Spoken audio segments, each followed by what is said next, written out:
Hello everyone and welcome back to Skills Academy. Today we're going to see how to enable Secure Boot and TPM for Battlefield 6. If you're planning to play Battlefield 6, you might have heard about the Secure Boot errors or TPM 2.0 requirements. Don't worry, this guide will walk you through how to check if they are already enabled and if not, how to quickly turn them on. Firstly, let's check if your Secure Boot is already enabled or not. On your keyboard, press Windows plus R. This opens the Run window. Now type in msinfo32 and press Enter. This will launch the System Information window. Look for a line called Secure Boot State. If it says on, great, you're already good to go, but if it says off, then you'll need to enable it manually in your BIOS. Now, to enable it, restart your PC. As soon as you see the first boot screen, spam F2 or delete repeatedly until your BIOS appears. Now switch into advanced mode, usually pressing F2 again.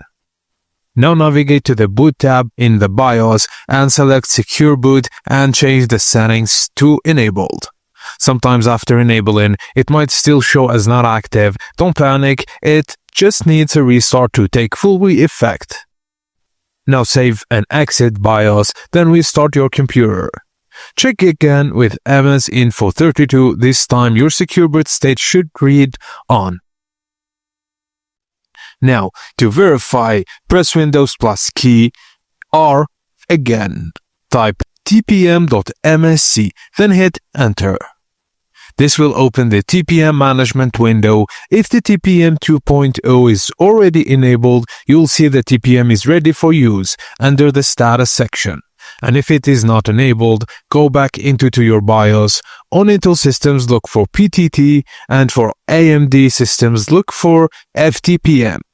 Enable it, then save and restart and run TPM MSC again to confirm TPM 2.0 is active. And that's it. With Secure Boot and TPM 2.0 both enabled, your PC is fully prepared to run Battlefield 6 without any boot or compatibility issues. If this guide helped you, hit the like button please, throw up a comment if you had any issues, and don't forget to subscribe for more quick gaming setup guides.